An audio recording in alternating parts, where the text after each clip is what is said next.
This is the world of company secretaries. On this channel, you can watch interviews with company secretaries across the world. Make sure you subscribe and hit that bell icon. Whenever people talk to you, they'll think that, okay, you're only about work and only concentrating on that. But how do you unwind and how do you make sure you relax? I read a lot of books. I read all varieties of books, spiritual books, law books. I read a lot of biographies.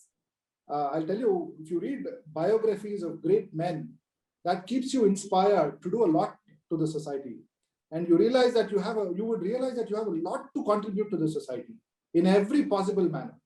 So, and our nation needs people who are really capable, who can do things. We should be in a position to work hard to ensure that we turn out a lot of things to the country. We should render a lot of service to the country. So that attitude comes when you read a lot of books. You read the lives of great people. So that inspires and motivates us. Okay. So actually, can you tell us 2 or 3 books, your top priority, which probably the viewers can start with?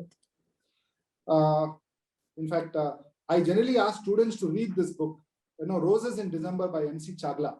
Now, he went on to become the Chief Justice of the Bombay High Court. In fact, he was the first Indian Chief Justice on the day of independence. This is 15th August 1947.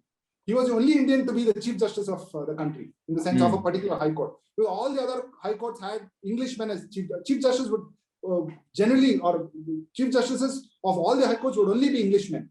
But here, in fact, the then Chief Justice made him the Chief Justice prior to independence and said, you must take it over.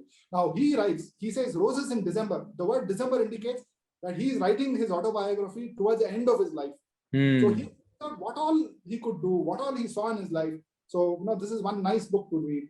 And you have N.C. Satilwad's, Motilal Satilwad's biography. And then Before Memory Fades. In fact, we have our own Mr. B.V. Acharya, who's written his autobiography. So these are some of the books that you could read to keep yourself motivated and inspired. These are professional books, but if you look at other books, I would say Bhagavad Gita any day would inspire you and motivate you, because even a person who is down would be made to fight a war. So required, because we should be motivated to fight our way through, because there are a lot of situations which actually pull us down. So we have to be motivated. And one book that I read every week is you have small capsules of Swami Vivekananda. Swami Vivekananda, his call to the nation. It's a small book. The quotations there are very inspiring and motivating. So I would, in fact, sure, sir. I'm sure some of our viewers will try and get hold of these books and start reading.